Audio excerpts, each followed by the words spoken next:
The English town of Hexham in Northumberland was the kind of quiet place where children roamed freely. Neighbours all knew one another, and life moved at an unhurried pace. But on the morning of May 5th, 1957, a single tragic moment would shatter the peace and ignite one of the most enduring mysteries of reincarnation ever told. That day, two sisters, Joanna Pollock, aged 11, and her younger sibling Jacqueline, only 6, were walking with a friend toward their local church for Sunday Mass. It was a routine so familiar, so safe, that their parents had no reason to worry. But fate had different plans. A car, driven by a distraught local woman under the heavy fog of sedatives, careened off the road and onto the sidewalk. In an instant, Joanna and Jacqueline were struck. Their friend survived with injuries, but the two sisters were killed instantly. The Pollock family was devastated. John and Florence Pollock, their parents, found themselves drowning in grief. Their two daughters, full of life, joy, and innocence, were suddenly gone. John, however, was not content with grief alone. He was a devout Catholic, but carried with him an unusual fascination: the idea of reincarnation. In his darkest hours, he clung to a conviction that his daughters' souls had not simply vanished. He prayed fervently, declaring to Florence that Joanna and Jacqueline would return. To him, their story wasn't over. Florence, however, could not share this hope. To her, John's insistence bordered on madness, an obsession born from unbearable sorrow. Their arguments grew heated, and their marriage strained under the weight of grief and clashing beliefs. While Florence tried to heal, John became convinced, almost certain, that fate would bring their daughters back to them. Then, 1 year later, Florence discovered she was pregnant again. Doctors confirmed only one heartbeat, leading everyone to expect a single child. Yet on October 4th, 1958, Florence gave birth to not one, but 2 baby girls. Twins. For John, this was the moment he had been waiting for. The birth of Gillian and Jennifer Pollock on October 4th, 1958, should have been nothing more than a joyful surprise for a grieving family. Twins did not run in either John's or Florence's family, and doctors had predicted a single birth. To John, this was not chance. It was destiny. He was convinced from the moment he laid eyes on the infants that Joanna and Jacqueline had returned. From the beginning, there were curious signs.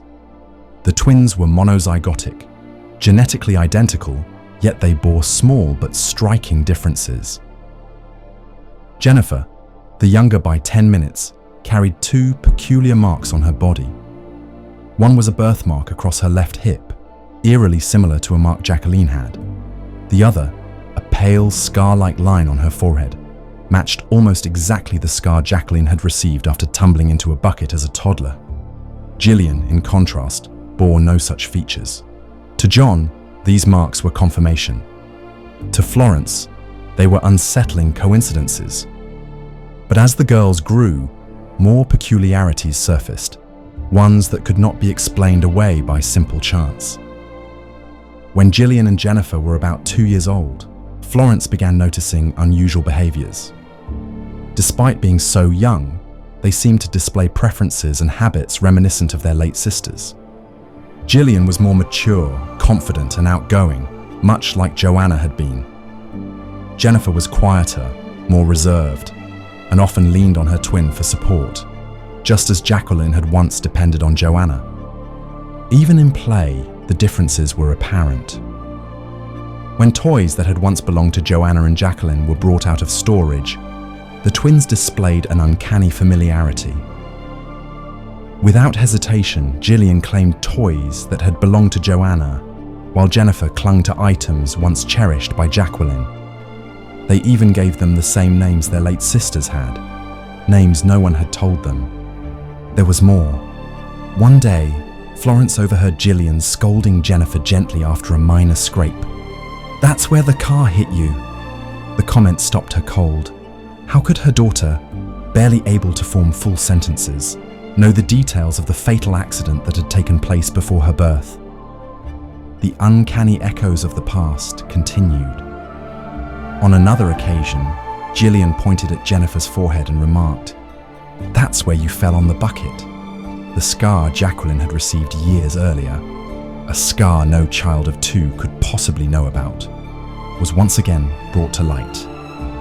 The family grew uneasy, but the signs only multiplied. When the twins turned 3, the Pollocks moved away from Hexham to the coastal town of Whitley Bay.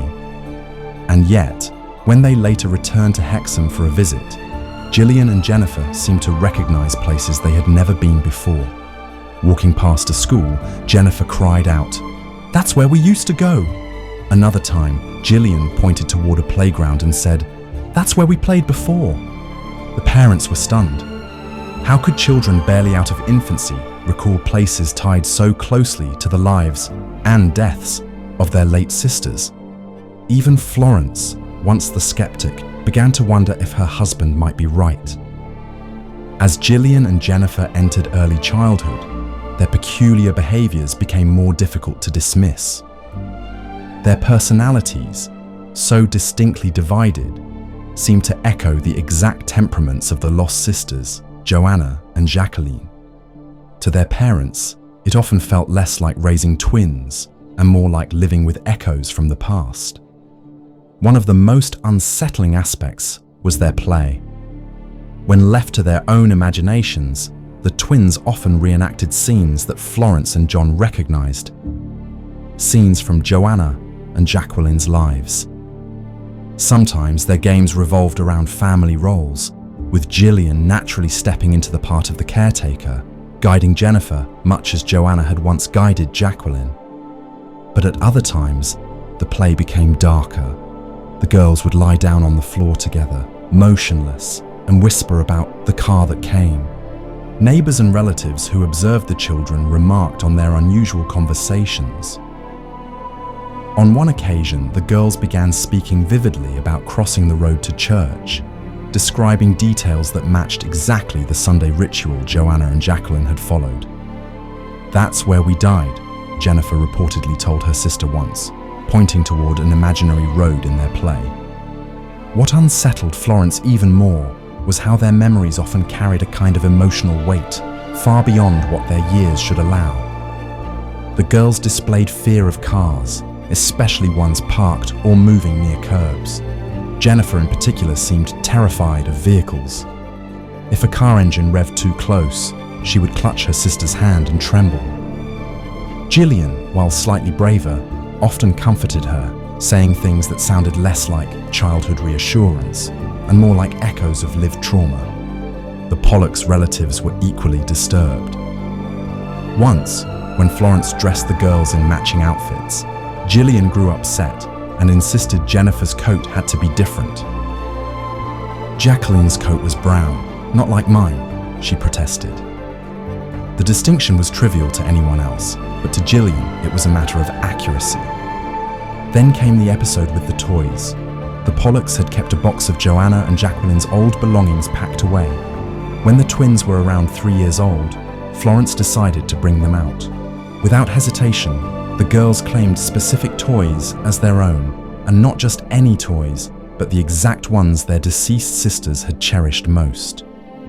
Gillian gravitated toward Joanna's doll, while Jennifer reached for Jacqueline's toy pram. What startled Florence most was that Jennifer noticed a small scratch on the pram and remarked that her father had put it there, a memory belonging not to her, but to a child who had died before she was born. The recognition didn't stop with objects. On a walk through Hexham during a family visit, the twins identified landmarks from their sisters' lives. Passing the house where Joanna and Jacqueline's friend had once lived, Jennifer announced, "That's where our friend lives." The parents, shaken, asked how she could possibly know that. Jennifer gave no explanation. The case grew stranger still when the twins began referencing people they had never met. Once, Jennifer asked Florence about Mary and Dorothy, the two playmates Joanna and Jacqueline had often spoken of. But neither Gillian nor Jennifer had ever met them, nor had Florence mentioned them by name since the tragedy. Florence tried to rationalize these incidents. Perhaps the girls had overheard names or details in conversation. Children were perceptive after all, but time and again their statements carried details Florence and John knew they had never spoken aloud.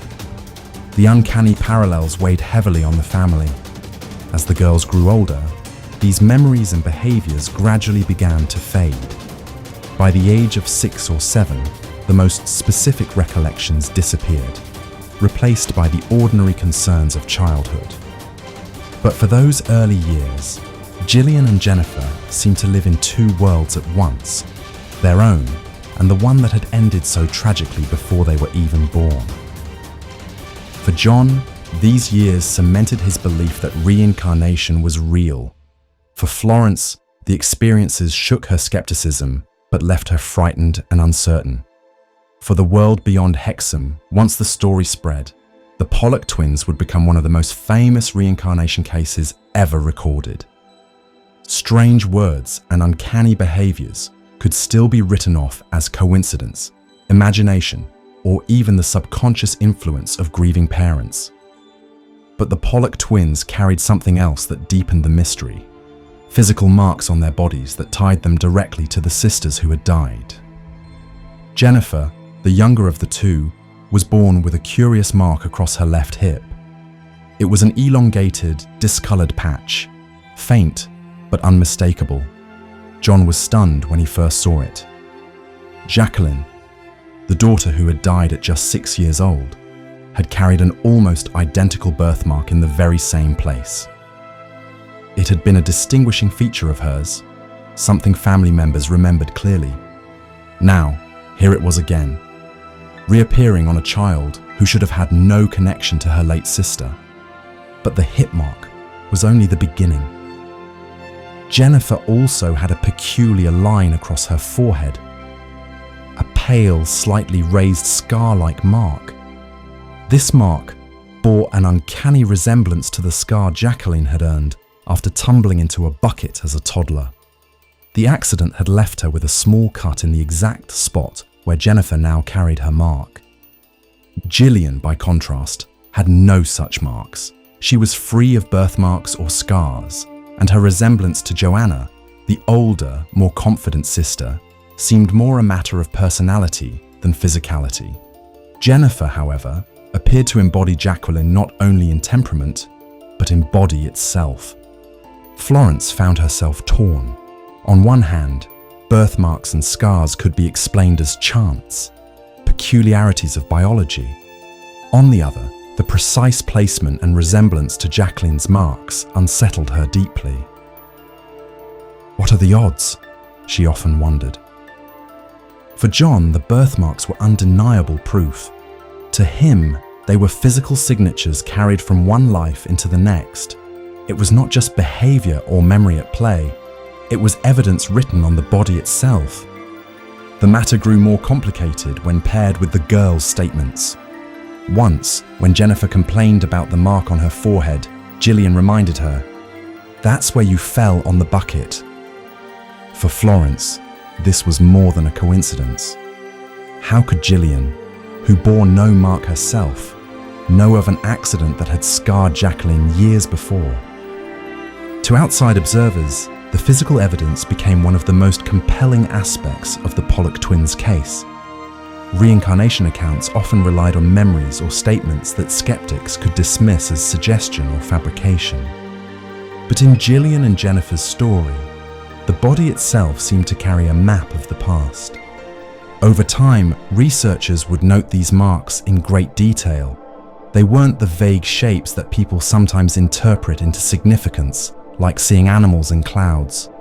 They were precise, clearly resembling injuries and features their deceased sister had carried. The girls, meanwhile, continued to show discomfort with them, especially Jennifer.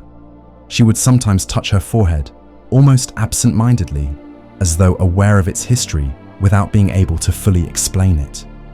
The birthmark on her hip drew less attention, but stood as a constant reminder to her parents of the child they had lost, and the strange link they believed lived on. The mystery of the Pollock twins was no longer confined to the intangible realm of memory or behavior. With these marks, it crossed into the physical, leaving skeptics with a far more difficult case to dismiss.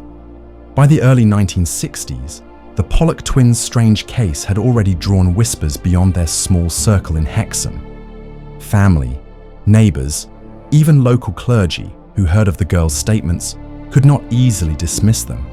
But it wasn't until years later that their story reached the desk of a man who would make it famous, Dr. Ian Stevenson. Stevenson was a Canadian-born psychiatrist who worked at the University of Virginia. Unlike many scientists of his era, he was not content to dismiss stories of reincarnation as superstition.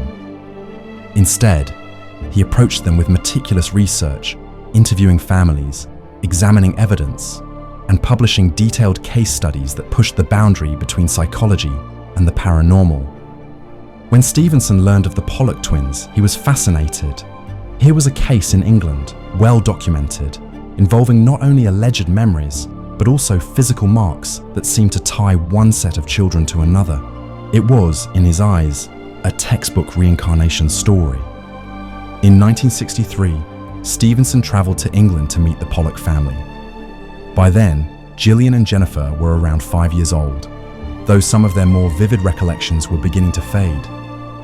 Stevenson managed to gather enough testimony to form one of the most striking cases in his entire catalogue of reincarnation research. He noted several critical details, behavioural patterns. Stevenson observed that Gillian behaved with maturity beyond her years, often taking the lead, while Jennifer was more dependent, mirroring the Joanna-Jacqueline dynamic. Memories of past life events. The girls described scenes from Hexham that they had no normal way of knowing. Jennifer, for example, recalled details of the schoolyard Joanna and Jacqueline had attended, even though the twins had moved away as infants. Recognition of objects. Stevenson confirmed the reports of the toy selection, noting how the girls instinctively chose the belongings of their late sisters without guidance. Birthmarks and scars. Stevenson recorded Jennifer's hip birthmark and forehead scar in detail, linking them to Jacqueline's corresponding marks. For him, these physical signs were crucial, since they could not be explained away by suggestion. Stevenson also interviewed John and Florence extensively. He was especially intrigued by John's unwavering conviction that the girls were the reincarnation of his daughters. While skeptics often accused grieving parents of projecting their hopes onto children, Stevenson pointed out that Florence had initially resisted the idea. This reluctance, he argued, strengthened the credibility of their testimony.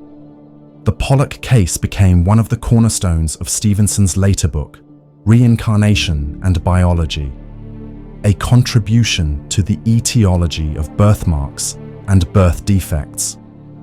In it, he documented more than 200 cases where birthmarks or defects appeared to correspond with wounds or features from a supposed previous life. Among those hundreds, the Pollock twins stood out as one of the most compelling. Not everyone was convinced. Critics argued that the girls could have learned details about their sisters' lives through family conversations, subtle cues, or even unconscious reinforcement from their parents. Children, after all, were masters at picking up hints adults didn't realize they were giving. But Stevenson pushed back. The sheer volume of specific details, from toy recognition to scar placement, made coincidence a weak explanation. To him, the Pollock twins were living evidence that human consciousness could survive death and return in new bodies. Whether one believed him or not, Stevenson's involvement elevated the case from a local curiosity to an international enigma. Scholars, journalists, and paranormal enthusiasts alike began citing the Pollock twins as one of the strongest cases for reincarnation in modern history. The girls themselves, however, were growing up, and as they did, the eerie memories that had defined their early years began to slip away. By the late 1960s, the Pollock twins were no longer the wide-eyed toddlers whose every word sent chills through their parents. Gillian and Jennifer were maturing into ordinary young girls, but with them, something extraordinary was quietly slipping away. The memories that had once poured so vividly from their mouths began to fade, like mist evaporating under the morning sun. By the age of 7, much of what had so unsettled their parents, the references to the accident, the recognition of toys, the uncanny knowledge of Hexham landmarks, had nearly vanished.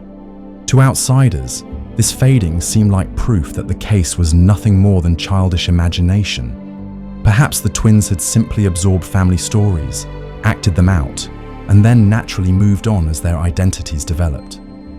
Skeptics argued that the vanishing memories showed the weakness of the reincarnation claim. But for John and Florence, the disappearance of these memories was almost more mysterious than their presence. Why should the girls recall so much with such intensity in their earliest years, only to forget it all as they grew older? Was there some window of childhood during which the echoes of past lives remained closer to the surface before being buried beneath the weight of new experiences? John held fast to his belief. He often said that the fading was natural, a kind of veil lowering as the girls settled fully into their current lives. For him, the intensity of those early years was enough proof to last a lifetime. Florence, though still unsettled, admitted that the ordinary way in which their memories dissolved made it difficult to accuse the girls of fabrication. What child would invent such elaborate claims only to abandon them completely, even without their recollections? Certain personality traits lingered. Gillian retained her confident older sister aura, while Jennifer continued to be the quieter, more dependent twin. But the eerie comments about past lives, the fear of cars, the insistence on specific coats and toys, all of it became distant, buried, and soon absent altogether. By their teenage years, Gillian and Jennifer lived like any other English girls of their generation. Friends at school, hobbies, interests, even the ordinary squabbles of siblings replaced the haunting strangeness of their earlier childhood. Still, those who had witnessed the case firsthand never forgot. John, especially, carried the certainty with him to his death in 1979. Florence remained more cautious, but never found a satisfactory explanation. And the girls themselves, as adults, looked back on the stories of their childhood with curiosity. In later interviews, Gillian admitted that she occasionally had fleeting visions, almost like déjà vu, of playing in places she had never visited as a child. Visions that seemed to belong to Joanna. Jennifer, too, confessed to vague flashes that she could not fully explain. But these were fragments, pale shadows of the vivid pronouncements they had made as children. The Pollock twins grew up, married, and went on to live private, ordinary lives. Yet their earliest years remained anything but ordinary, and the story of their strange memories, physical birthmarks, and fading recollections continued to ripple outward, studied by researchers and whispered about by those fascinated with mysteries that resist neat solutions. The Pollock twins' story has been told and retold for decades, but no retelling is complete without asking the same haunting question: how could this have happened? The theories surrounding Gillian and Jennifer's case fall into two broad camps: the skeptical explanations and the paranormal interpretations. For skeptics, the case could be explained without invoking reincarnation. They argue that children are far more perceptive than adults give them credit for.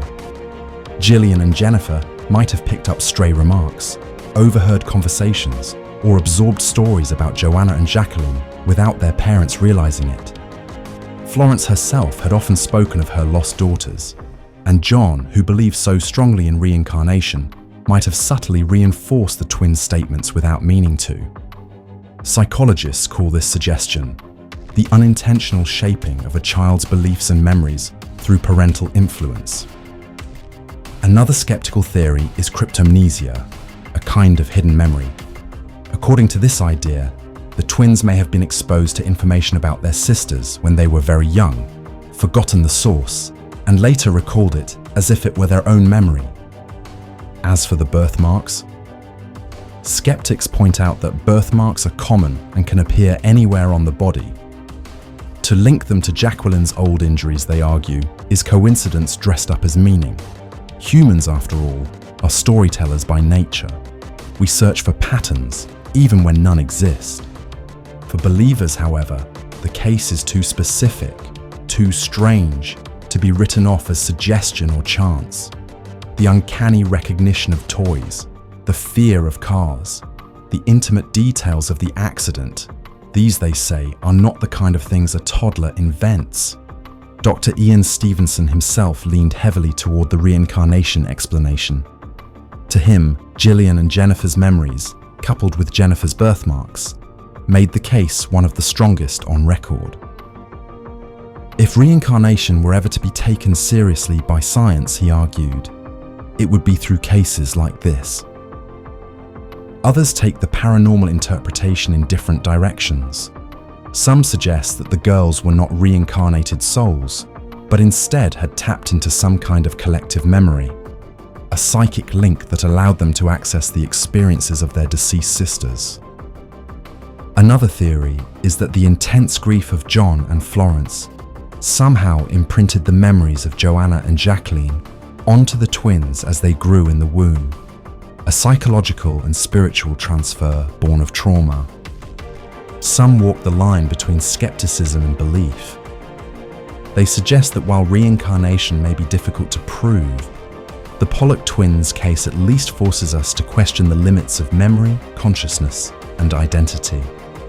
Why do so many children around the world report past life memories between the ages of 2 and 6, only for those memories to fade? Is it simply imagination, or does it point to something deeper about the way the human mind works? The Pollock twins remain, to this day, one of the most cited cases in reincarnation studies because they resist easy categorization. To skeptics, the case is flawed but fascinating. To believers, it is a crack in the wall between lives. And to everyone else, it lingers as an unsettling reminder that not every mystery can be solved with a neat answer. If you enjoyed this video, please give it a like and make sure you subscribe to the channel. Your support will help me go a long way. Thank you. I will see you in the next video.